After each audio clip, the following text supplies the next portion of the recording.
बिस्मिल्लाहिर्रहमानिर्रहीम। अज़ीज़ नाज़रीन, मैं मोहम्मद सज्जाद अंसारी एक नए वीडियो के साथ आपकी खिदमत में हाज़िर हूँ। आज के वीडियो का उन्वान है हिंद आर्याई का आगाज़ व इर्तिक़ा। ये एक ऐसा उन्वान है, एक ऐसा मौजू है जो मुल्क के तकरीबन तमाम यूनिवर्सिटी के बीए के निसाब में शामिल है।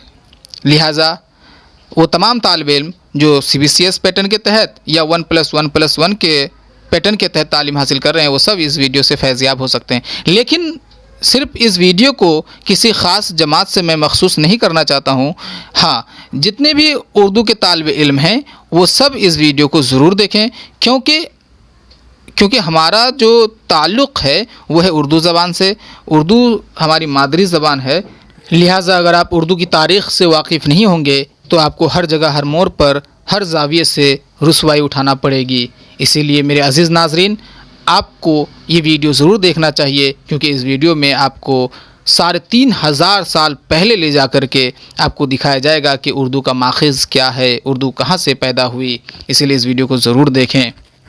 और एक ऐलान ये है कि वो तालिब इल्म जिनके निसाब में ये मौजू हिंद आर्याई ज़बानों का आगाज़ व इर्तिक़ा शामिल है, वो फ़िक्र ना करें। उनके लिए इस मौजू का PDF नोट तैयार है।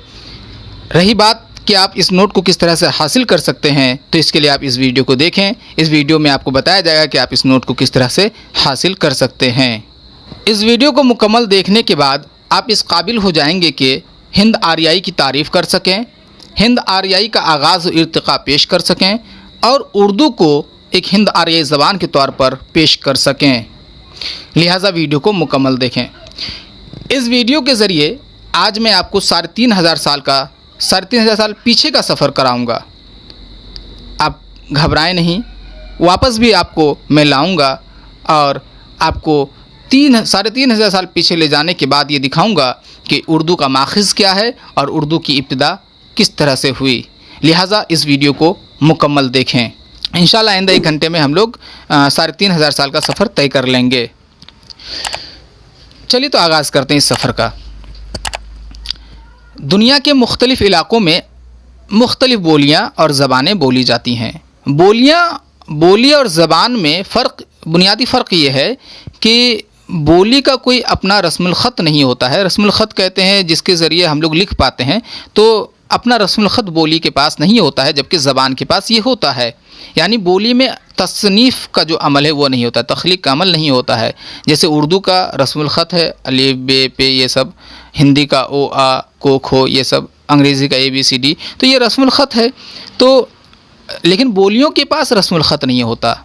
बहरहाल दुनिया में तकरीबन 5000 से 7000 तक ज़बानें बोली जाती हैं पूरी दुनिया में। अब इन ज़बानों में बहुत से ज़बान ऐसे होते हैं जो एक दूसरे से मिलता जुलता होता है, चाहे वो आवाज़ के एतबार से हो, चाहे वो पैदाइश यानी एक ही इलाके में पैदा हुआ हो, या फिर बनावट के एतबार से, सरफ़ी या नहवी बनावट के एतबार से जो है उसमें यकसानियत पाई जाती है, सिमिलरिटीज़ पाई जाती है। तो वो ज़बान जो आपस में यकसानियत रखती हैं, तो ऐसी ज़बानों को हम कहते हैं हम रिश्ता ज़बान। याद रहे, हम रिश्ता ज़बान किसे कहेंगे? वो ज़बानें जिनमें बाहम यकसानियत पाई जाए वो हम रिश्ता ज़बान कहलाएंगी। हम रिश्ता ज़बानों को जब एक ग्रुप में तरतीब दिया जाता है, जब एक ग्रुप उनका बनाया जाता है, तो उस ग्रुप को कहेंगे, उस जमात को, उस गिरोह को कहेंगे हम लिसानी ख़ानदान। क्या कहेंगे? लिसानी ख़ानदान कहेंगे। किस ग्रुप को? हम रिश्ता ज़बानों को। पहले जो यकसानियत रखने वाली ज़बानें हैं उनको एक जगह लाया जाता है, फिर उन हम रिश्ता ज़बानों का जब ग्रुप बनाया जाता है तो फिर उसे कहा जाता है लिसानी ख़ानदान। दुनिया में 7000 के करीब ज़बानें बोली जाती हैं। इन ज़बानों को 7 लिसानी ख़ानदानों में जो है तरतीब दिया जाता है, यानी 7 लिसानी ख़ानदान हैं पूरी दुनिया में जो बोली जाती है। उन 7 लिसानी ख़ानदानों के नाम आप यूँ देखें। देखिए, एक बात मैं पहले बता दूं कि माहिर लिसानियात में ज़ाहिर सी बात है, ये कदीम चीज़ है तो इसमें फ़र्क एक इख्तिलाफ होना लाजमी बात है। इसीलिए जो मुत्तफ़िक़ राय है उसे मैं पेश कर रहा हूँ। बाज़ माहिरीन 8 या कोई 9 या कोई कम बेश करेंगे, उसमें कोई मसला नहीं है, क्योंकि ये कदीम चीज़ है और इसमें इख्तिलाफ होना लाजमी चीज़ है। लेकिन अमेरिका के एक मतलब मुमताज़ माहिर हैं विनफर्ड पी लेहमैन, उनके मुताबिक ये 7 लिसानी ख़ानदान हैं, इसलिए इसे मैं पेश कर रहा हूँ और तकरीबन यही मुत्तफ़िक़ राय भी है। और इसके आगे भी जो तारीख़ दिया जाएगा उसे भी एकदम मतलब आप लकीर ना समझ लें कि यही है, क्योंकि ज़बान का जो इर्तिक़ा है वो 100 साल इधर उधर हो ही सकता है। बहरहाल तो ज़बान मतलब जो लिसानी ख़ानदान हैं वो पूरी दुनिया में 7 लिसानी ख़ानदान पाई जाती हैं, जैसे हिंद यूरोपी, अफ्रीकी एशियाई, चीनी तिब्बती, अल्ताई, द्रविडी, ऑस्ट्रो एशियाई, फिनो अग्रिक। इनको अंग्रेज़ी में Indo European, Afro Asiatic, Sino Tibetan, Altaic, Dravidian, Austro Asiatic, Finno Ugric, इस तरह बोलेंगे। हमारे बहस का मौजू ये 7 नहीं है, सिर्फ हम हिंद यूरोपी ख़ानदान को पढ़ेंगे, लिसानी ख़ानदान को पढ़ेंगे। हिंद यूरोपी लिसानी ख़ानदान दुनिया का सबसे बड़ा और अहम लिसानी ख़ानदान है। इस हिंद यूरोपी लिसानी ख़ानदान को मज़ीद 11 हिस्सों में तक़सीम किया जाता है। पहले आप जानें कि दुनिया में बोली जाने वाली ज़बानों को जिसमें यकसानियत पाई जाए उसे हम रिश्ता ज़बान कहते हैं। हम रिश्ता ज़बानों के ग्रुप को लिसानी ख़ानदान कहा जाता है। पूरी दुनिया में 7 लिसानी ख़ानदान पाए जाते हैं, जिनमें से एक का नाम हिंद यूरोपी लिसानी ख़ानदान है। हिंद यूरोपी लिसानी ख़ानदान को मज़ीद 11 हिस्सों में तक़सीम किया जाता है, जिनके नाम ये हैं। आप अपनी कापी में इसे उतार सकते हैं या फिर यूँ ही आप याद कर लीजिए। केल्टिक, जर्मैनिक, लैतिन जिसे लातिनी कहेंगे, ग्रीक, यूनानी, अल्बानियन, अल्बानियाई, बाल्टिक, बाल्तिक, सल्विक, सलावी, हेताइट, ये मैं उर्दू में भी साथ में बोल रहा हूँ, अर्मीनियन, आर्मीनियाई, इंडो ईरानियन, हिंद ईरानी, इंडो ईरानियन को मज़ीद 2 हिस्सों में तकसीम किया गया है, ईरानियन और इंडो आर्यन, और 11 नंबर तोखारी। यानी हिंद यूरोपी लिसानी ख़ानदान को 11 हिस्सों में तकसीम किया गया है। केल्टिक, जर्मनी, लातिनी, यूनानी, अल्बानियाई, बाल्टिक, सलावी, हेताइट, आर्मीनियाई, हिंद ईरानी और तुखारी। हिंद ईरानी ख़ानदान को 11 हिस्सों में तकसीम किया गया है, यानी इसमें 11 हम रिश्ता ज़बानें पाई जाती हैं। और इन 11 हिस्सों में एक हिस्सा है हिंद ईरानी, जिसके मज़ीद 2 किस्म हैं। एक किस्म का नाम है ईरानी और दूसरा का नाम है हिंद आर्याई, जिसे इंडिक भी कहते हैं। तो हमारे बहस का मौजू सिर्फ हिंद आर्याई, जिसे इंडिक भी कहते हैं, वो है। हिंद ईरानी का एक ज़ेली शाख, जिसे हिंद आर्याई कहते हैं, हमारे बहस का मौजू ये है। यानी कि अब तक आप ये देखे हैं कि हिंद आर्याई जो है वो कहाँ से निकला है। तो सबसे पहले दुनिया में बोली जाने वाली ज़बानों को आपस में जिसमें यकसानियत हो उसे हम रिश्ता ज़बान कहते हैं। हम रिश्ता ज़बानों के ग्रुप को लिसानी ख़ानदान कहा जाता है। पूरी दुनिया में 7 लिसानी ख़ानदान हैं, जिसमें से एक हिंद यूरोपी हैं। हिंद यूरोपी लिसानी ख़ानदान को मज़ीद 11 हिस्सों में तकसीम किया जाता है, और उन 11 हिस्सों में एक का नाम हिंद ईरानी है। हिंद ईरानी ज़बान को 2 हिस्सों में तकसीम किया जाता है, कि ईरानी और दूसरा है इंडिक या हिंद आर्याई। तो अब हम लोग हिंद आर्याई को पढ़ेंगे, ये हमारे बहस का मौजू है, हिंद आर्याई। तो बस आपको बताना था कि हिंद आर्याई कहाँ से शुरू हुआ है। उम्मीद है कि आप यहाँ तक समझ गए होंगे कि हिंद आर्याई कहाँ से शुरू हुआ, किस तरह से बना है हिंद आर्याई।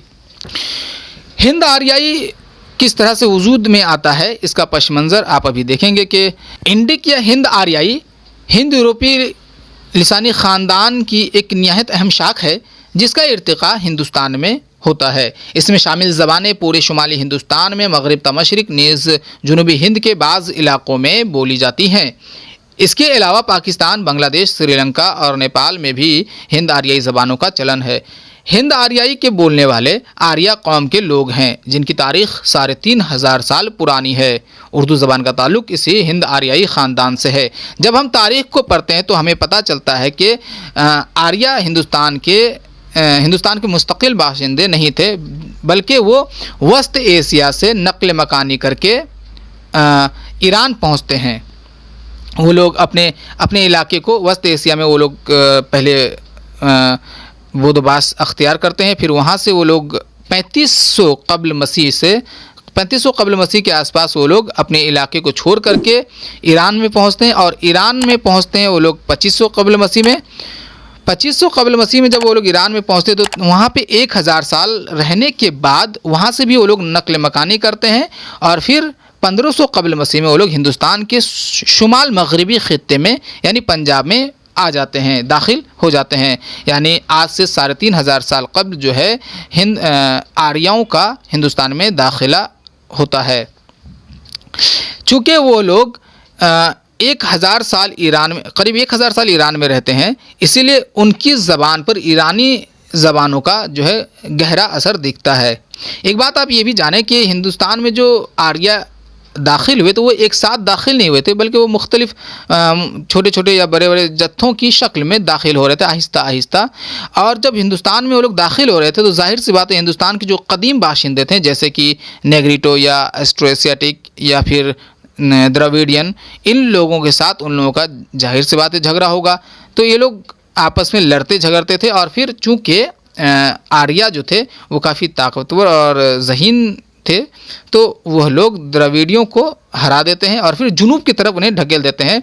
जैसे आज कर्नाटका है, तमिलनाडु है, कर्नाटका और केरला, ये सब जो इलाका है, ये सब इलाकों में द्रविडियन जो है, द्रविड़ी वो लोग चले जाते हैं, और शुमाली हिंदुस्तान में मगरिब ता मशरिक जो है आर्यों का कब्ज़ा हो जाता है। लेकिन जाहिर सी बात है अब पूरे हिंदुस्तान में जो द्रविड़ी थे वो लोग पूरी तरह से जुनूब में तो नहीं गए होंगे, क्योंकि अब वो लोग इतनी ज़्यादा तादाद में थे, एक साथ छोड़ करके तो सब नहीं जा सकते। बाद जो वहीं पे बस गए थे, और फिर आहिस्ता आहिस्ता आर्या और उन लोगों में जो है मेल जोल बढ़ा, और फिर आर्या की जो तहज़ीब थी वो काफ़ी तरक्की याफ्ता तहज़ीब हो चुकी थी। लिहाजा आर्या द्रविडियन की जो तहज़ीब थी वो काफ़ी तरक्की याफ्ता थी। तो आर्या की तहज़ीब और द्रविडियन की जो तहज़ीब है दोनों आपस में मिल गई। खलत मिलत होने के बाद जो है आर्या ने भी द्रविडियों से असर कबूल किया, और फिर द्रविडियन को तो वो मुतासिर किया ही। बहरहाल इनके इस मेलजोल की वजह से इनकी ज़बान पर जो ईरानियों का गलबा था वो एक अलग सांचे में ढल जाती है, और फिर उस ज़बान को हम लोग कहते हैं हिंद आर्याई। यानी ईरान में वो लोग बोलते हुए आते हैं तो उसे कहते हैं हिंद ईरानी, और फिर जब हिंदुस्तान में वो पहुंचते हैं और हिंदुस्तान में द्रविडियों के साथ जब उनका मेलजोल होता है और उनकी ज़बान के साथ मिलने के बाद जब एक नई ज़बान जो है एक अलग शक्ल में वजूद में आती है तो उसे कहा जाता है हिंद आर्याई ज़बान। तो ये लोग 3500 साल कब्ल जो है हिंदुस्तान में दाखिल होते हैं, पंजाब के इलाके में, और फिर वहाँ से शुरू होता है हिंद आर्याइयों का इर्तिक़ा, हिंद आर्याई ज़बानों का इर्तिक़ा। तो पंजाब में वो लोग के क़याम के बाद वो लोग मुस्तकिल जो है आहिस्ता आहिस्ता जो है मशरिक़ की तरफ, क्योंकि मगरिब की तरफ, शुमाल मगरिब तरफ पाकिस्तान पंजाब है, तो फिर मशरिक़ की तरफ जो है वो लोग आहिस्ता आहिस्ता बढ़ने लगे, और फिर ये लोग पूरे शुमाल मगरिब से मशरिक़ तक जो है अपना कब्ज़ा जमा करके वहाँ पे रहने लगे। लिहाजा 1500 कब्ल मसीह में उन लोगों का दाखिला मुकम्मल तौर पर हो जाता है, और फिर इन लोगों की ज़बान को जो हिंदुस्तानी सांचे में ढल जाती है, हिंदुस्तानी लहजे में ढल जाती है, उसे हिंद आर्याई कहा जाता है। अब हिंद आर्याई ज़बानों के इर्तिक़ा को माहिर लिसानियात 3 अदवार में तकसीम करते हैं। जो हिंद आर्याई ज़बानें थीं वो जो इर्तिक़ा पा रही थीं उनको माहिर लिसानियात 3 हिस्सों में तकसीम करते हैं, 3 अदवार में तकसीम करते हैं: कदीम हिंद आर्याई, वस्ती हिंद आर्याई और जदीद हिंद आर्याई। उम्मीद है आप यहाँ तक समझे होंगे कि आर्या जो है अपने पहले वो वस्त एशिया के बीच में रहते थे, वहाँ से वो लोग कूच करके ईरान पहुँचते हैं करीब 2500 कब्ल मसीह में, और फिर वहाँ पे 1000 साल करीब रहने के बाद जो है 1500 कब्ल मसीह में वो लोग हिंदुस्तान के पाकिस्तान में दाखिल हो जाते हैं, और फिर यहाँ के कदीम बाशिंदों को, द्रविडियों को हरा करके जुनूब में भेज देते हैं। लेकिन इन लोगों के साथ जब मेल जोल बढ़ जाता है, इन लोगों की ज़बान और आर्यों की ज़बान जब मिल जाती है तो एक नई शक्ल वजूद में आती है जिसे हम कहेंगे हिंद आर्याई, और यहीं से हिंद आर्याई का इर्तिक़ा शुरू होता है। और हिंद आर्याई को 3 अदवार में तकसीम किया जाता है, कदीम हिंद आर्याई। तो अभी हम लोग पढ़ेंगे कदीम हिंद आर्याई। कदीम हिंद आर्याई ज़बानों का इर्तिक़ा पूरे 1000 सालों पर मुहित है। यानी 1500 कब्ल मसीह से 500 कब्ल मसीह तक हिंद आर्याई का कदीम दौर चलता है। कदीम हिंद आर्याई को मज़ीद 2 हिस्सों में तकसीम किया जाता है, मतलब 2 अदवार में, दौर की जमा को अदवार कहते हैं, तो मज़ीद 2 अदवार में कदीम हिंद आर्याई को बांटा जाता है। पहले दौर को 1500 कब्ल मसीह से 1000 कब्ल मसीह तक, और फिर दूसरे दौर को 1000 कब्ल मसीह से 500 कब्ल मसीह तक। तो पहले दौर में जो कि 1500 कब्ल मसीह से 1000 कब्ल मसीह के दरमियान पर मुहित है, इस दौर में आर्यों की ज़बान होती है वैदिक संस्कृत। यानी कि आप यूँ समझें कि कदीम हिंद आर्याई दौर में जो आर्यों की ज़बान थी वो थी संस्कृत। तो संस्कृत की 2 शक्ल होगी, पहले दौर में वैदिक संस्कृत और दूसरे दौर में क्लासिकी संस्कृत। बहरहाल अभी आप वाज़ेह हो जाएंगे कि पहला जो दौर है 1500 कब्ल मसीह से 1000 कब्ल मसीह के दरमियान, इस दौर में आर्यों की ज़बान थी वैदिक संस्कृत। वैदिक संस्कृत कोई अलग संस्कृत नहीं है, इसे ये संस्कृत ही है, लेकिन क्लासिकी संस्कृत से थोड़ी सी अलग है, वो आपको आगे पता चल जाएगा। तो वैदिक संस्कृत को वैदिक भाषा भी कहा जाता है। वैदिक संस्कृत इसे इसलिए कहा जाता है क्योंकि इस संस्कृत में वेद जो है, हिंदुओं की 4 जो मजहबी किताबें हैं, ऋग्वेद, यजुर्वेद, अथर्ववेद और सामवेद, तो ये इन वेदों की जो तख्लीक है वो इस ज़बान में हुई थी, वैदिक संस्कृत में, इसीलिए इसे वैदिक संस्कृत कहा गया है, या वैदिक भाषा भी कहते हैं। तो वैदिक भाषा जो है 1500 कब्ल मसीह से 1000 कब्ल मसीह के दरमियान तक पर मुहित है। इसके बाद जो है 1000 कब्ल मसीह के बाद इस वैदिक ज़बान में, ये वैदिक ज़बान उस वक्त अदबी ज़बान नहीं थी, ये इस ज़बान को मज़हब के लिए इस्तेमाल किया गया था। अदबी ज़बान मज़हबी ज़बान से अलग होती है।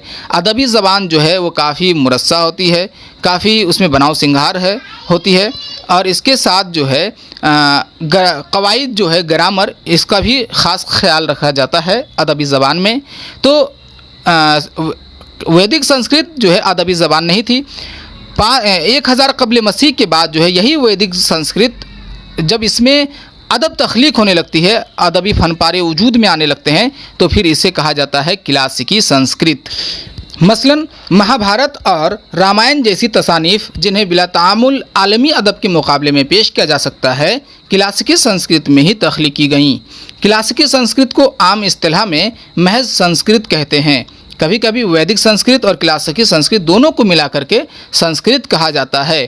तो वैदिक संस्कृत 1500 कब्ल मसीह से 1000 कब्ल मसीह पर मुहित है, और उसके बाद यही संस्कृत जब इसमें अदब पैदा हो जाती है तो फिर उसे क्लासिकी संस्कृत कहा जाता है।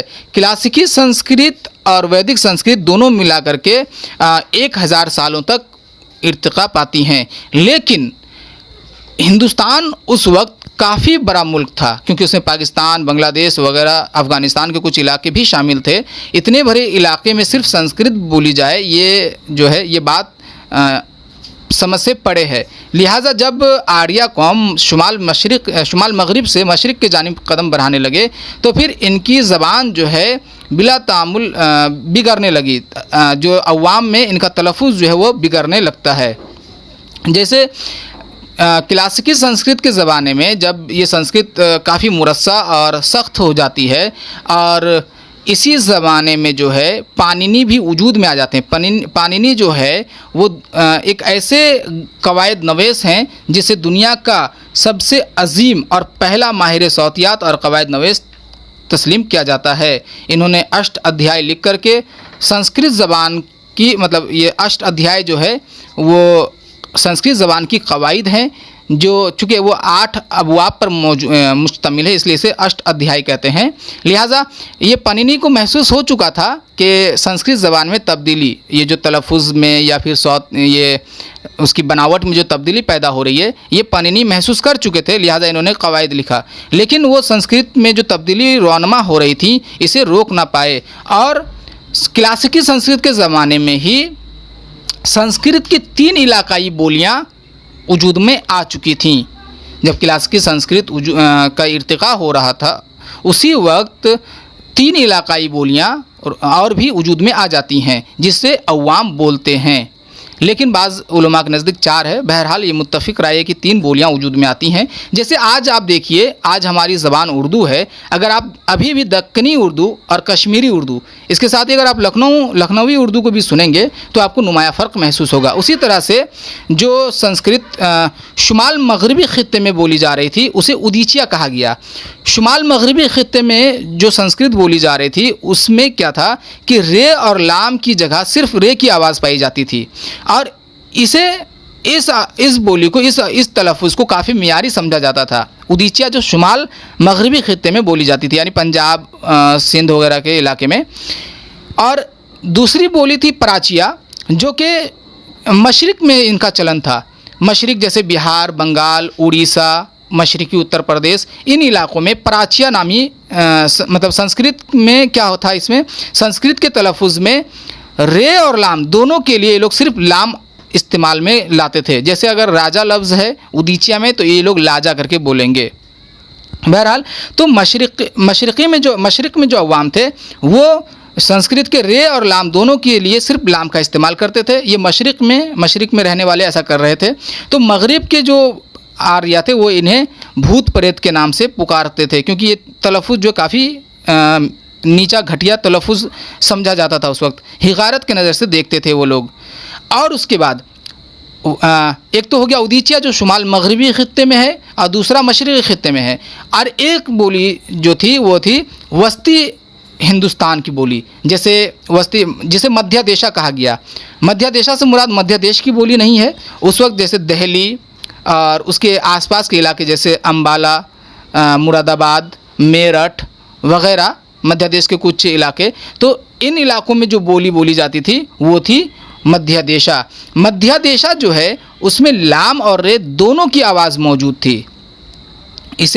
इसे काफ़ी मतलब ये दरमियानी बोली थी, इसमें रे और लाम दोनों की बोली मौजूद थी। तो ये संस्कृत में जो है तलफ़ुज़ का फ़र्क रोनमा हो चुका था क्लासिकी संस्कृत के ज़माने में। तो इस तलफ़ुज़ के एतबार से उस ज़माने में 3 बोलियाँ वजूद में आई थी। उदीचिया जो शुमाल मगरबी ख़ित्ते में बोली जा रही थी, यानी पंजाब वगैरह के इलाके में, और दूसरी जो बहुत दूर जा पड़ी थी यानी मशरिक़ के इलाके में, बंगाल, बिहार, उड़ीसा, इन इलाकों में, उसे प्राचिया कहा गया। और फिर जो उदीचिया और प्राचिया की वस्त में बोली जा रही थी उसे कहा गया मध्य देशा।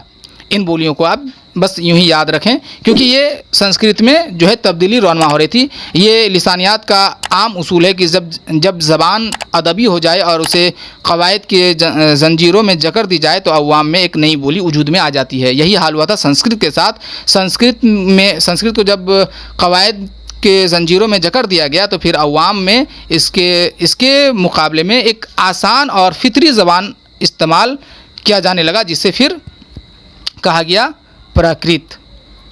जब संस्कृत 500 क़ब्ल मसीह तक पहुँचते पहुँचते सिमट जाती है, अवाम से इसका नाता टूट जाता है। अवाम का धारा यानी अवाम एक अलग बोली इस्तेमाल में लाते हैं, और चूँकि संस्कृत में वेद तख्लीक हो चुका था इसीलिए संस्कृत को मजहबी तक़द्दुस हासिल हो गई थी।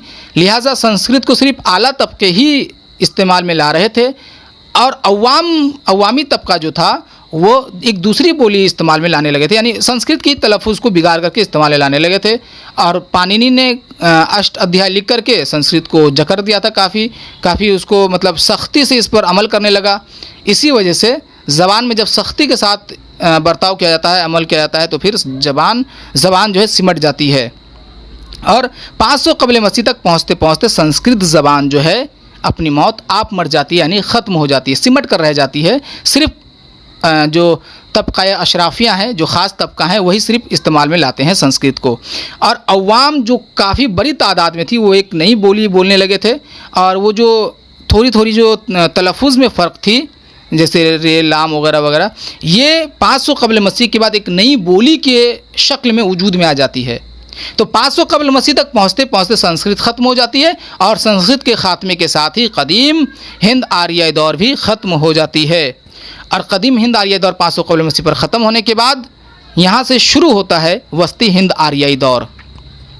तो आप यहाँ देखिए कि कदीम हिंद आर्याई दौर जो 1500 क़ब्ल मसीह से 500 क़ब्ल मसीह पर मुहित है। कदीम हिंद आर्याई दौर को 2 हिस्सों में तकसीम किया जाता है। पहले दौर को 1500 कबल मसीह से 1000 कबल मसीह तक इस दौर में वैदिक संस्कृत पाई जाती है। और फिर दूसरे दौर को जो कि 1000 कबल मसीह से 500 कबल मसीह तक पर मुहित है, इसमें क्लासिकी संस्कृत पाई जाती है। वैदिक संस्कृत में वेद तख्लीक हुई थी और क्लासिकी संस्कृत में रामायण महाभारत वगैरह जैसी अदबी फनपारे वजूद में आई थी। ये आप देखें हैं। और उसके बाद 500 कबल मसीह तक पहुँचते पहुँचते संस्कृत दम तोड़ देती है। इसी ज़माने में जो है पाणिनि अपनी गैर फ़ानी कवायद की किताब अष्ट अध्याय लिखते हैं। चलिए, तो ये था कदीम हिंद आर्याई दौर। यहाँ से शुरू होता है वस्ती हिंद आर्याई दौर, जो हिंद आर्याई का दूसरा दौर है। वस्ती हिंद आर्याई दौर पूरे 1500 सालों पर मुहित है।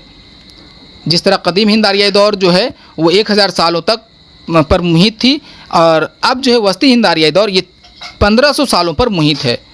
वस्ती हिंद आर्याई दौर को मज़ीद 3 हिस्सों में तकसीम किया जाता है, यानी 3 अदवार में तकसीम किया जाता है। पहले दौर, दूसरे दौर, तीसरे दौर। और पहले दौर को कहा जाता है पहली प्राकृत, दूसरे दौर को कहा जाता है दूसरी प्राकृत, और तीसरे दौर को कहा जाता है तीसरी प्राकृत। तीनों ही दौर 500 साल करके 500 साल पर मुहित है। पहले दौर में जो है जो संस्कृत में जब तब्दीली रौनमा हो गई थी और उदीचिया पराचिया जैसी बोलियां वजूद में आ गई थी, तो ये बोलियां बाद में संस्कृत के ख़ात्मे के बाद जो है एक नई शक्ल में वजूद में आती हैं। लेकिन ये अलग ज़बान नहीं थी, संस्कृत से ही बनती है। संस्कृत के तलफ़ुज़ वगैरह को, बनावट को गिरा करके, बाज़ अल्फाज को तोड़ मरोड़ करके जो है एक नई बोली वजूद में आ जाती है, जिसे कहा जाता है प्राकृत। संस्कृत में तब्दीली के बाद जो नई बोली वजूद में आती हैं उसे कहा जाता है प्राकृत। याद रहे, जैसे देखिए संस्कृत में लफ्ज़ था पुत्र, संस्कृत वाले बोलते हैं पुत्र, पुत्र के माने बेटा, तो पुत्र, और प्राकृत में उसे बोला जाता था पुत्र, इस तरह से। तो और मित्र को मित्र, इस तरह से मतलब कुछ हर्फ को गिरा करके, एराब को बढ़ा करके या घटा करके, या तलफ़ुज़ को पूरे तरह से बिगाड़ करके एक नई बोली वजूद में आ जाती है, जिसे कहा जाता है प्राकृत। तो प्राकृतों का जो वजूद है वो होता है वस्ती हिंद आर्याई दौर में। वस्ती हिंद आर्याई दौर के पहले दौर में जो पहली प्राकृत के नाम से जाना जाता है, ये 500 कबल मसीह से 1 ईस्वी तक कायम रहती है। 500 कबल मसीह से 1 ईस्वी तक कायम रहती है। इस दौर में पहली प्राकृतों का वजूद होता है। पहली प्राकृत में पाली और अशोक के कुतुबों की बोलियां शामिल हैं। पहली प्राकृत में पाली और अशोक के कुतुबों की बोलियां शामिल हैं। पाली वो बोली थी जिसे मगध के इलाके में, जिसे बिहार का इलाका है, जिसे आज बिहार कहते हैं, मगध के इलाके में बोली जाती थी, यानी मशरिकी इलाकों में बोली जाती थी पाली को। पाली वो बोली थी जिसे गौतम बुद्ध ने अपने मज़हब के लिए इस्तेमाल किया। आपको याद होगा, अगर आप बुद्धिज़्म को पढ़े हैं तो आप जानेंगे कि बुद्ध मज़हब में गौतम बुद्ध ने अपनी तालीमात की जो तबलीग की थी अपनी मज़हब की, वो संस्कृत ज़बान में नहीं की थी, बल्कि पाली ये बोली थी उस ज़बान में। तो चूँकि संस्कृत का रिश्ता टूट चुका था अवाम से, और गौतम बुद्ध को जो है अपनी जो तालीमात हैं वो अवाम को देना था, इसीलिए जो है उन्होंने अवाम में राइज बोली का इस्तेमाल किया था। बहरहाल ये भी संस्कृत के सिमट जाने का एक वजह बना। तो पाली ये मगध में बोली जा रही थी, और दूसरी थी इसी अहद में वो है अशोक के कुतुबों की बोलियां। अशोक ने अपने दौर में करीब 1000 से ज़ायद जो है कुतुबे वजूद में लाई थी। कुतुबा उसे कहते हैं जिसमें मतलब पत्थर वगैरह में जो है वो अपने फरमान को लिखवाते थे, उसको कुतुबा कहा जाता है। तो ऐसे 1000 से ज़ायद कुतुबे थे, लेकिन अभी सिर्फ हमारे सामने 40 या 42 इस तरह के बस इतनी ही तादाद में कुतुबे हैं। बहरहाल तो इन कुतुबों की जो बोलियां थी उसे अशोक के कुतुबों की बोलियां कहा जाता है। तो ये पाली और अशोक के कुतुबों की बोलियां जो है वो पूरे 500 सालों तक पर मुहित है। इन 500 सालों में, यानी कि 500 कबल मसीह से एक ईस्वी तक जो है सिर्फ इन दोनों बोलियां और इधर उधर और भी जो चंद बोलियां हैं वो वजूद में आ रही थी, वो अवाम में राइज थी। यहाँ पे एक बात और आप जहन में रखें कि यहाँ जो बोली जा रही है ये तारीख़ और ये बोलियों के बारे में, तो इसे आप लकीर ना समझ लें, ये आपकी सहूलत के लिए है। यानी कि अब ज़ाहिर सा इतने बड़े मुल्क में सिर्फ 2 ही बोलियाँ वजूद नहीं आई होंगी, और भी बोलियाँ होंगी, या तारीख़ इधर उधर हो सकता है, लिहाजा इसे आप पत्थर की लकीर समझ करके मान ना लें। कहीं और आप पढ़ेंगे तो कम बेस नज़र आएगा, उससे आप उलझन में ना आ जाएं। बहरहाल तो पूरे 500 सालों तक जो वस्ती हिंद आर्याई दौर का पहला दौर है, पहली प्राकृत का, उसमें पाली और अशोक के कुतुबों की बोलियाँ इर्तिका पाती हैं। उसके बाद जब दूसरा दौर शुरू होता है, जिसे दूसरी प्राकृत कहते हैं, तो दूसरी प्राकृत को कहेंगे हम लोग अदबी प्राकृत। दूसरा दौर दूसरी प्राकृत के नाम से मौसूम है, और दूसरी प्राकृत का जो की शुरुआत है वो होती है 1 ईस्वी से 500 ईस्वी तक।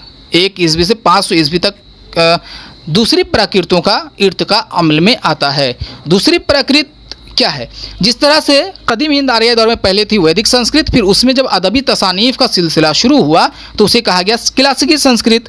इसी तरह से जब पहली प्राकृत में, यानी पाली है या अशोक के कुतुबों की बोलियां हैं, इनमें जब अदबी तसानीफ़ का सिलसिला शुरू हुआ तो इसे कहा गया दूसरी प्राकृत, यानी अदबी प्राकृत, क्योंकि इसमें अदब तख्लीक हो गई थी, इसीलिए इन प्राकृतों को कहा गया दूसरी प्राकृत या अदबी प्राकृत, याद रहे। और अदबी प्राकृतों के ज़माने का जो तयन है वो होता है 1 ईस्वी से 500 ईस्वी तक पर मुहित है, यानी 500 सालों तक अदबी प्राकृतों का इर्तिका अमल में आता है। 500 सालों तक ये अदबी प्राकृतें वजूद में रहती हैं। यानी जब पहली प्राकृतों में अदबी तसानीफ़ का सिलसिला शुरू हो जाता है, जब किताबें वजूद में आने लगती हैं, तो फिर ये कहलाती है अदबी प्राकृतें। ये अदबी प्राकृतें माहिर लिसानियात के मुताबिक 5 हैं, कोई 6 भी बताते हैं, बहरहाल तो 5 हैं। 5 अदबी प्राकृतें हैं, 5 अलग अलग इलाक़ों के मुनासबत से इनका नाम रखा गया है। पहली प्राकृत का नाम है शूरसेनी प्राकृत। याद रहे कि पहली प्राकृत में आप पाली और अशोक के कुतुबों की बोलियों को पढ़े हैं, जो कि सिर्फ बोली थी, और जब इसमें अपना रस्मुल ख़त आ गया और फिर इसमें अदबी तसानीफ़ का सिलसिला शुरू हो गया तो उसे कहा गया दूसरी प्राकृत या अदबी प्राकृत। दूसरी प्राकृत का जो ज़माने का तयन है वो है 1 ईस्वी से 500 ईस्वी तक, पूरे 500 साल पर। तो इन प्राकृतों के 5 किस्म होते हैं, पाए जाते हैं। पहले किस्म को कहते हैं शूरसेनी प्राकृत। ये इलाका शूरसेन के जैसे उत्तर प्रदेश का इलाका है, उत्तर प्रदेश में एक इलाका है जिसका नाम है मथुरा, मथुरा में शूरसेन नामी इलाका है, तो इन इलाकों में बोली जाती थी ये शूरसेनी प्राकृत। शूरसेनी प्राकृत कदीम हिंद आर्याई दौर में जो मध्य देशा का इलाका था, उन्हीं इलाकों में बोली जा रही थी शूरसेनी प्राकृत।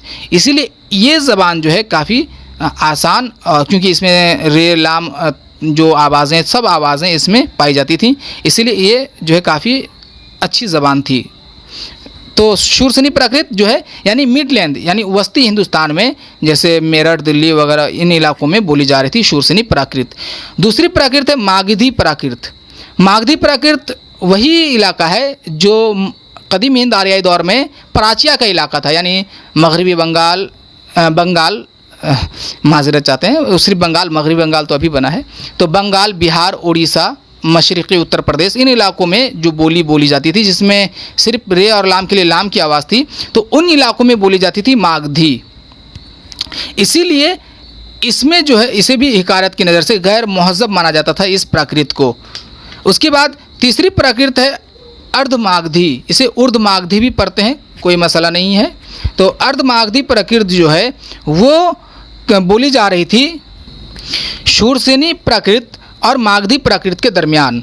मोटे तौर पर ये बिहार, इलाहाबाद के बीच के इलाके की ज़बान बोली थी। अर्ध मागधी प्राकृत ने जैन मज़हब के फ़रोग़ में नुमाया किरदार अदा किया था। उसके बाद 4 नंबर है महाराष्ट्री प्राकृत। महाराष्ट्री प्राकृत महाराष्ट्र की ज़बान थी और तमाम अदबी प्राकृतों में ये सबसे ज़्यादा तरक्की याफ्ता अदबी प्राकृत समझी जाती थी। क़वायद नवीसों ने इसे मिसाली प्राकृत भी कहा है। 5वीं प्राकृत को कहते हैं पेशाची प्राकृत।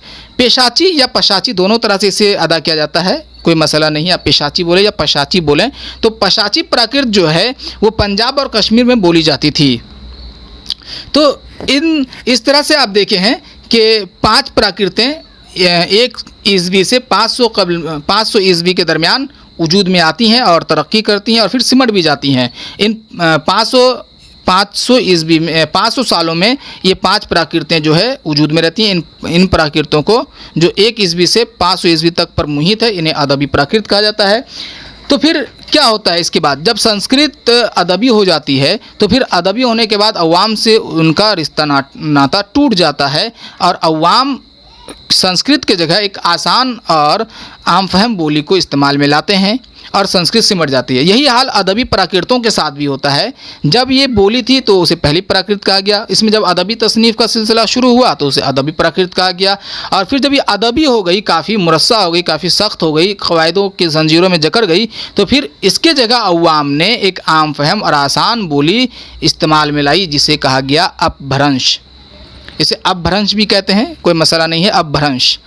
तो 500 ईस्वी तक पहुँचते पहुँचते अदबी प्राकृत जो है इर्तिका पा करके ख़त्म भी हो जाती है, अपनी मौत मर जाती है और फिर 500 ईस्वी से 1000 ईस्वी के दरमियान अपभ्रंशों का वजूद अमल में आता है और इर्तिका पाती हैं।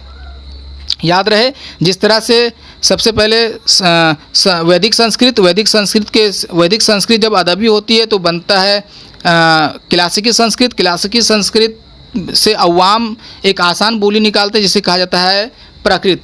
तो प्राकृत जो है पहली प्राकृत में सिर्फ पहली प्राकृत बोली होती है। इसमें जब अदबी तसानीफ़ का सिलसिला शुरू होता है तो वो बन जाती है अदबी प्राकृत और अदबी प्राकृत से फिर अवाम जो है एक नई बोली जो आसान होती है इस्तेमाल में लाते हैं, उसे कहते हैं अपभ्रंश। तो अपभ्रंश के मानी होते हैं बिगड़ी हुई बोली, भ्रष्ट एकदम। तो चूँकि अब ये लोग प्राकृत में तोड़ मरोड़ करके कुछ चीज़ों को गिरा करके, कुछ तलफ़ुज़ को आसान करके, बिगाड़ करके जो है नई बोली इस्तेमाल ला रहे थे, उसे कहा गया अपभ्रंश। अपभ्रंशों का जो इर्तिका है वो 500 ईस्वी से 1000 ईस्वी पर मुहित है, यानी पूरे 500 साल पर। ये वस्ती हिंद आर्याई दौर का तीसरा और आखिरी दौर है। वस्ती हिंद आर्याई दौर को 3 हिस्सों में तकसीम किया गया था। पहले हिस्से को कहा गया पहली प्राकृत, जिसमें पाली और अशोक के कुतुबों की बोलियां वजूद में थीं। दूसरे प्राकृत में अदबी प्राकृतें वजूद में थीं और तीसरी प्राकृत में जो 500 ईस्वी से 1000 ईस्वी पर मुहित है, इसमें अपभ्रंशों का इर्तिका अमल में आता है। अपभ्रंश चूँकि प्राकृत से ही वजूद में आई थी, प्राकृत जिन इलाकों में बोली जा रही थी, प्राकृतों में थोड़ी बहुत तब्दीली की बाइस जो है अपभ्रंशों का इर्तिका अमल में आया था या वजूद अमल में आया था। लिहाजा जिन इलाकों में प्राकृतें बोली जा रही थी उन्हीं इलाकों में अपभ्रंशें भी वजूद में आई। तो उसी मुनासबत से हमारे माहिर लिसानियात ने भी उन अपभ्रंशों का नाम भी उन प्राकृतों के नाम पर रख दिया है। जिस तरह से हमारे पहले प्राकृत थे, पहले प्राकृत जो है वो है शूरसेनी प्राकृत, तो अब होगा शूरसेनी अपभ्रंश। मागधी प्राकृत तो मागधी अपभ्रंश, अर्धमागधी प्राकृत तो अब अर्धमागधी अपभ्रंश। उसके बाद महाराष्ट्रीय प्राकृत तो महाराष्ट्रीय अपभ्रंश और 5वां नंबर था हम लोगों का कि ये पेशाची प्राकृत। तो पेशाची प्राकृत के जगह जो है माहिर लिसानियात जो है वो कहते हैं शुमाल मगरिबी अपभ्रंश। तो ये उन्हीं इलाकों में बोली जा रही थी जिन इलाकों में प्राकृत बोली जा रही थी। इनका तायुन आप अगर प्राकृत को देखेंगे तो आपको इलाका मिल जाएगा। जैसे शूरसेनी प्राकृत जो है वो दिल्ली और नवाई दिल्ली में बोली जा रही थी, इसी तरह से शूरसेनी अपभ्रंश भी दिल्ली और नवाई दिल्ली में ही बोली जाएगी। बहरहाल तो 5 प्राकृतें, 5 अपभ्रंशें 5 प्राकृतों से वजूद में आती हैं। माहिरीन लिसानियात के मुताबिक इधर उधर हो जाता है थोड़ा बहुत, किसी के मुताबिक 6, किसी के मुताबिक 7 है। बहरहाल तो ये जो शुमाल मगरिबी अपभ्रंश है इसके 2 किस्में और भी होते हैं, एक है बराचट अपभ्रंश और दूसरा है कैकेयी अपभ्रंश। बहरहाल तो 5 अपभ्रंशें वजूद में आती हैं और 500 ईस्वी से 1000 ईस्वी के दरमियान तरक्की करने के बाद सिमट भी जाती है। यानी पूरे 500 सालों में अपभ्रंशें जो बोलियां हैं वो तरक्की करती है और फिर इनमें अदब पैदा होने लगता है। लिहाजा 1000 ईस्वी के बाद अपभ्रंशों का भी दायरा सिमट जाता है और ख़त्म हो जाती है और इन अपभ्रंशों से अलग अलग बोलियां फिर से वजूद में आती हैं, ये ज़बानें वजूद में आती हैं। तो अपभ्रंशों का जो ख़ातिमा है वो होता है 1000 ईस्वी में, सन ईस्वी में ख़ातिमा होता है और यहीं से वस्ती हिंद आर्याई दौर का भी ख़ातिमा हो जाता है और जदीद हिंद आर्याई ज़बानों का आगाज़ शुरू होता है। तो अभी देखें आपने, अभी आपने देखा कि वस्ती हिंद आर्याई दौर को मज़ीद 3 अदवार में तकसीम किया जाता है। पहले दौर में जो है वो पहले दौर को कहा जाता है पहली प्राकृत, जो 500 कबल मसीह से 1 ईस्वी के दरमियान पर मुहित है। इसमें पाली और अशोक के कुतुबों की बोलियां वजूद में आती हैं। दूसरी प्राकृत को कहा जाता है अदबी प्राकृत, जिसमें 1 ईस्वी से 500 कबल मसीह तक प्राकृतें जो अदबी हो चुकी होती हैं उसका वजूद अमल में आता है, इर्तिका करती हैं और सिमट जाती हैं। इनके 5 किस्में आप उनको देख चुके हैं: शूरसेनी प्राकृत, मागधी प्राकृत, अर्धमागधी प्राकृत, महाराष्ट्री प्राकृत और पेशाची प्राकृत। और फिर 500 ईस्वी से 1000 ईस्वी के दरमियान इन प्राकृतों से नई नई बोलियां वजूद में आती हैं और इन प्राकृतों के जो इलाके मुतय्यन हैं उन्हीं इलाकों में अपभ्रंशें भी वजूद में आती हैं, लिहाजा उनके नाम भी उन्हीं इलाकों पर रखा गया है। जैसे शूरसेनी अपभ्रंश जैसे दिल्ली और नवाई दिल्ली में बोली जा रही थी, तो ये भी अब वहीं बोली जा रही है। उसके बाद मागधी अपभ्रंश, अर्धमागधी अपभ्रंश, महाराष्ट्रीय अपभ्रंश और 5वां नंबर शुमाल मगरबी अपभ्रंश। तो ये यहाँ तक आप देखें वस्ती हिंद आर्याई दौर को। और वस्ती हिंद आर्याई दौर के बाद जो है 1000 ईस्वी के दरमियान ये वस्ती हिंद आर्याई दौर का खात्मा हो जाता है अपभ्रंशों के साथ, और यहीं से शुरू होता है जदीद हिंद आर्याई ज़बानों का आगाज़ व इर्तिक़ा। जदीद हिंद आर्याई ज़बानों के आगाज़ व इर्तिक़ा की तारीख़ 1000 सन ईस्वी तस्लीम की गई है, लेकिन इन ज़बानों में अदब लगभग 13वीं सदी से परवान चढ़ता है। तमाम जदीद हिंद आर्याई ज़बानें और बोलियाँ किसी न किसी अपभ्रंश से पैदा होती हैं, इसीलिए इनके ना सिर्फ इलाक़े मुतय्यन हैं बल्कि बाज़ इलाक़ाई लिसानी ख़ुसूसियात भी इनमें अब तक पाई जाती हैं। जदीद हिंद आर्याई ज़बानों को मज़ीद 4 हिस्सों में तकसीम करके हम समझ सकते हैं कि जदीद हिंद आर्याई ज़बानें और बोलियाँ कौन कौन सी हैं। तो जदीद हिंद आर्याई ज़बानों को 4 हिस्सों में तकसीम करेंगे। ये गरेरसन ने इस तकसीम को किया है, लेकिन मैं बार बार इस बात को दोहराता जाता हूँ कि माहिरीन लिसानियात के मुताबिक जो है कहीं कहीं पे फ़र्क होता है। इस फ़र्क से आप उलझन में ना आ जाएं, मुत्तफ़िक़ राय यही है। बहरहाल तो जदीद हिंद आर्याई ज़बान जो कि 1000 सन ईस्वी से शुरू होती है, यहाँ इसे 4 हिस्सों में बांटेंगे। पहले हिस्से को कहेंगे बैरूनी ज़बानें। बैरूनी ज़बानों में 3 शाख मिलेगा, मज़ीद 3 हिस्से मिलेंगे। बैरूनी ज़बानें शुमाल मगरबी शाख, उसे लहिंदा कहेंगे, जो मगरबी पंजाबी है, पंजाब के मगरबी हिस्से में जो मगरबी पंजाबी बोली जाती है, या और सिंधी, ये शुमाल मगरबी शाख होगा।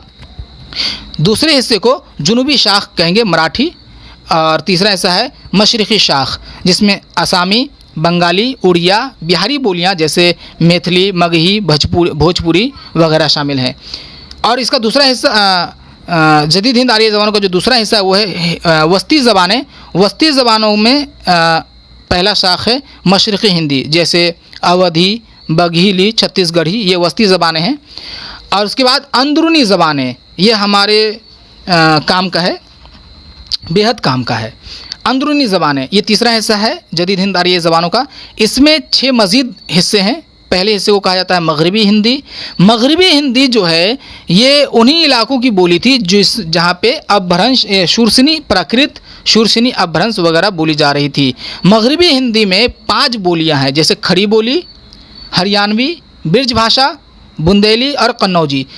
ये जो खड़ी बोली है अंदरूनी ज़बानों की एक शाख खड़ी बोली, ये खड़ी बोली से ही उर्दू और हिंदी की पैदाइश होती है। खड़ी बोली ये दिल्ली और नवाही दिल्ली में, दिल्ली के आसपास के इलाकों में बोली जा रही थी, और फिर इसी खड़ी बोली से उर्दू की पैदाइश होती है। यही खड़ी बोली उर्दू का माखिज़ है। बहरहाल तो मगरबी हिंदी की 5 बोलियां हैं: खड़ी बोली, खड़ी बोली, हरियाणवी, ब्रिज भाषा, बुंदेली और कन्नौजी। अंदरूनी ज़बानों की दूसरे शाख को कहते हैं पंजाबी, तीसरी को गुजराती, चौथे को राजस्थानी, 5वां भीली और छठा खानदेशी। ये अंदरूनी ज़बानें हैं। और जदीद हिंद आर्याई ज़बानों के चौथे हिस्से को कहते हैं पहाड़ी बोलियाँ। पहाड़ी बोलियों में 3 हिस्से हैं मज़ीद: मशरिक़ी पहाड़ी जैसे नेपाली, गोरखाली, और दूसरे हिस्से को कहते हैं दरमियानी पहाड़ी जैसे कमायूनी, गढ़वाली, और तीसरे को कहते हैं मगरबी पहाड़ी, शिमला और उसके आसपास के पहाड़ी इलाकों की बोलियाँ। तो इस तरह से जदीद हिंद आर्याई ज़बानों की ग्रोहबंदी की जाती है। बैरूनी ज़बानें, इसमें जो बोलियां शामिल है वो है लहिंदा, सिंधी, मराठी, असामी, बंगाली, उड़िया, बिहारी बोलियां जैसे मैथिली, मगही, भोजपुरी वगैरह। वस्ती ज़बानें इसमें शामिल है अवधी, बघीली, छत्तीसगढ़ी। अंदरूनी ज़बानें इसमें शामिल हैं खड़ी बोली, हरियाणवी, ब्रिज भाषा, बुंदेली, कन्नौजी, पंजाबी, गुजराती, राजस्थानी, भीली, खानदेशी वगैरह। और पहाड़ी बोलियां इसमें नेपाली, गोरखाली, कमायूनी, गढ़वाली, शिमला और उसके आसपास के पहाड़ी इलाकों की बोलियां, ये सब पहाड़ी बोलियों में शामिल है। इस तरह से जदीद हिंद आर्य ज़बानों की ग्रोहबंदी की जाती है। ये जो खड़ी बोली थी इसमें थोड़ी सी बहस, ये आपके मौजू का हिस्सा नहीं है फ़िलहाल, क्योंकि खड़ी जो उर्दू के आगाज़ और इर्तिका को तफसील से जो बहस करेंगे वो अगले वीडियो में करेंगे, इसके अगले पार्ट में करेंगे। लेकिन इस पार्ट में मैं आपको ये बता दूं कि ये जो मगरबी हिंदी, अंदरूनी ज़बानों का जो हिस्सा है मगरबी हिंदी, और मगरबी हिंदी का एक हिस्सा बोली है खड़ी बोली। खड़ी बोली से ही उर्दू पैदा होती है। आप देखिए, उर्दू पैदा होती है खड़ी बोली से, खड़ी बोली पैदा होती है मगरबी हिंदी से, मगरबी हिंदी पैदा होती है शूरशिनी अपभ्रंश से, शूरशिनी अपभ्रंश पैदा होती है शूरशिनी प्राकृत से, और शूरशिनी प्राकृत पैदा होती है प्राकृत से, और प्राकृत पैदा होती है संस्कृत से, और संस्कृत एक हिंद आर्याई ज़बान है। तो इस तरह से आप उर्दू का जो ताल्लुक़ है वो हिंद आर्याई ज़बानों से इस तरह से वाज़ेह कर सकते हैं। यानी कि अब आप इस लायक हो गए होंगे कि आप उर्दू का ताल्लुक़ हिंद आर्याई ज़बानों से कर सकें। आज की वीडियो में आप जो सुने हैं, जो देखे हैं, उसको मैं मुख्तसर बता दूं कि दुनिया में जितनी भी ज़बानें बोली जाती हैं उनमें बाहम अगर यकसानियत हो तो उसे हम रिश्ता ज़बान कहते हैं। हम रिश्ता ज़बानों को एक ग्रोह में रखा जाता है जिसे लिसानी ख़ानदान कहते हैं। दुनिया में 7 लिसानी ख़ानदान पाई जाती हैं, उसमें से एक का नाम है हिंद यूरोपी लिसानी ख़ानदान। हिंद यूरोपी लिसानी ख़ानदान दुनिया का सबसे बड़ा और अहम लिसानी ख़ानदान है। हिंद यूरोपी लिसानी ख़ानदान की मज़ीद 11 शाखें हैं, जिसमें से एक का नाम है हिंद ईरानी। हिंद ईरानी को मज़ीद 2 हिस्सों में तकसीम किया जाता है, जिसे ईरानी और हिंद आर्याई। हिंद आर्याई ज़बानों का वजूद जो है 1500 कबल मसीह में आर्यों के हिंदुस्तान में आने के बाद होता है। जब आर्य हिंदुस्तान में आते हैं तो हिंदुस्तान की बोलियों में मिलने के बाद इनकी बोलियां जो है एक अलग सांचे में ढल जाती है, जिसे हिंद आर्याई कहा जाता है। हिंद आर्याई ज़बानों की इर्तिका को 3 हिस्सों में बांटा जाता है, 3 अदवार में बांटा जाता है। पहले दौर को कदीम हिंद आर्याई दौर कहते हैं, जो कि 1500 कबल मसीह से 500 कबल मसीह पर मुहित है। इस दौर में संस्कृत वजूद में आती है। आर्यों की इब्तदाई बोली को वैदिक संस्कृत कहा गया। जब उसमें अदब पैदा हो गया तो उसे क्लासिकी संस्कृत कहा गया। उसके बाद ये संस्कृत जो है 500 कबल मसीह में ख़त्म हो जाती है। उसके बाद वस्ती हिंद आर्याई दौर का आगाज़ होता है। वस्ती हिंद आर्याई दौर 500 कबल मसीह से लेकर के 1000 सन ईस्वी तक पर मुहित है। इस दरमियान संस्कृत जब ख़त्म हो जाती है तो उसके बतन से इलाकाई बोलियां वजूद में आती हैं। वस्ती हिंद आर्याई दौर को 3 अदवार में बांटा जाता है। पहले दौर को पहली प्राकृत कहा जाता है। पहली प्राकृत में पाली और अशोक के कुतुबों की बोलियां हमारे सामने हैं और ये 500 साल तक रहता है, यानी 500 कबल मसीह से लेकर के 1 ईस्वी तक इर्तिका पाता है। और फिर यही प्राकृतें जो हैं, यही बोलियां जो है वो तरक्की कर लेती है और इसमें अदब पैदा हो जाता है। तो फिर इनका यहाँ से पैदा होती है अदबी प्राकृतें।